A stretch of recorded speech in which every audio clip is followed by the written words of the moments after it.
Página 33 de 328. Introducción a la filosofía, por Raúl Gutiérrez Sáenz, 15 edición 2011. Continuación capítulo 2. Las principales cosmovisiones. 2.8. La cosmovisión integradora propuesta en este libro. El autor de este libro propone una cosmovisión especial cuyo punto de partida es la teoría sobre el doble tipo de conocimiento que tiene el ser humano, conceptual, que también llamaremos categorial o abstractivo, y holístico. A reserva de explicar estas modalidades del conocimiento en los capítulos que siguen, podemos avanzar algunos datos.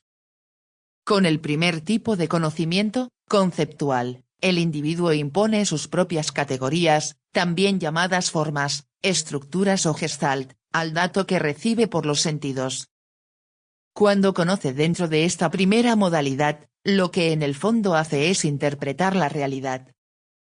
En cambio, con el conocimiento holístico, también llamado intuición, el sujeto logra despojarse, aunque sea parcialmente, de sus propias categorías y alcanza a vislumbrar el ser y la verdad. La verdad consiste en esto develamiento del ser, que ha sido ocultado por nuestras propias categorías cognoscitivas. A partir de aquí podemos inferir algunas ideas típicas en esta cosmovisión integradora.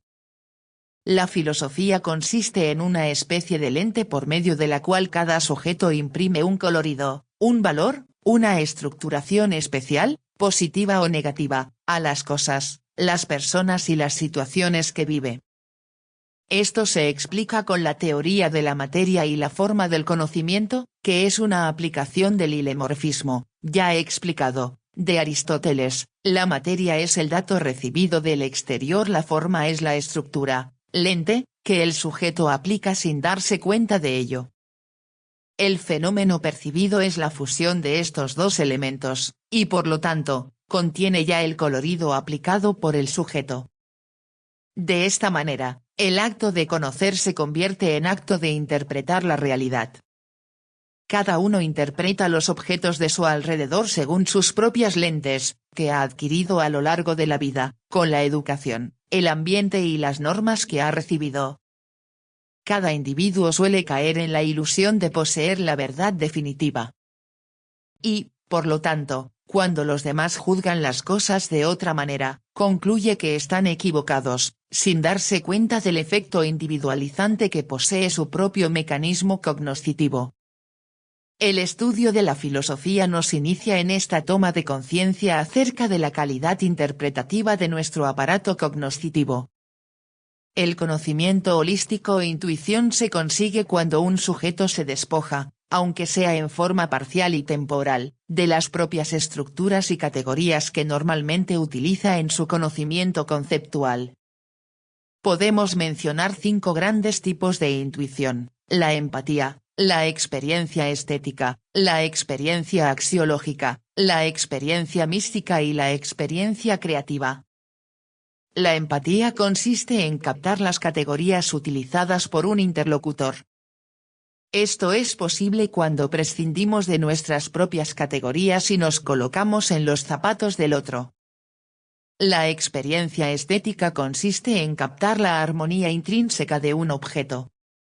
Esto es posible cuando nos despojamos de nuestras propias lentes, que de alguna manera desfiguran la realidad presente.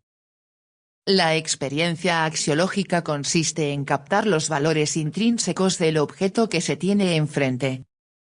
Es similar a la experiencia estética, pero en un plano más general, pues no solo se percibe el valor belleza, sino también otros valores, como la verdad, la bondad, la virtud, etc. La experiencia mística consiste en captar a Dios sin conceptos y sin imágenes. La experiencia creativa consiste en percibir nuevas soluciones, nuevas relaciones, nuevas síntesis de los elementos previamente conocidos. Cada individuo genera su cosmovisión personal en función de las categorías, formas o gestalten, que paulatinamente acumula a lo largo de su vida.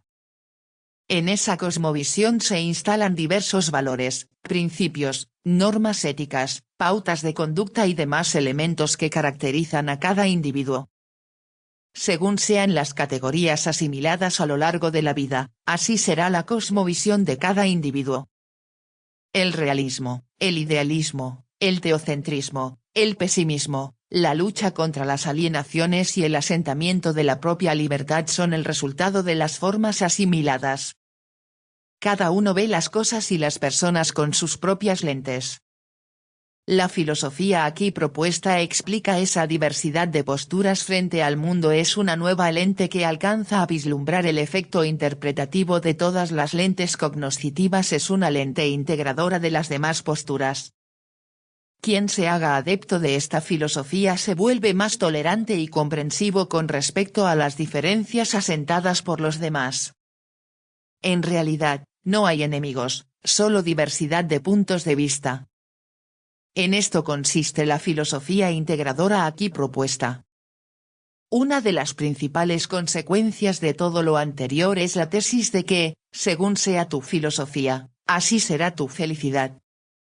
En efecto, hay ciertos conceptos dentro de la filosofía de cada uno que desfiguran la realidad por completo, y con eso las vivencias adquieren un tinte exagerado en el plano emocional. La neurosis consiste en el arte de amargarse la vida en función de la propia filosofía. El neurótico se empeña en atribuir toda la culpa de sus desdichas a las circunstancias y a las demás personas, y no suele darse cuenta de que la raíz de sus angustias procede de su propia filosofía. La psicoterapia, en el fondo, es el arte de cambiar la cosmovisión, el criterio de una persona. No son las cosas las que nos hacen sufrir, sino lo que pensamos acerca de ellas, dice un famoso adagio latino. En el individuo hay que distinguir entre persona y personalidad. La persona es su núcleo interior, su verdadero ser, su energía permanente. En cambio, la personalidad es el modo como se manifiesta la persona ante los demás. Allí están su carácter, conocimientos, valores, pautas de conducta, los elementos de su inconsciente, su estatus.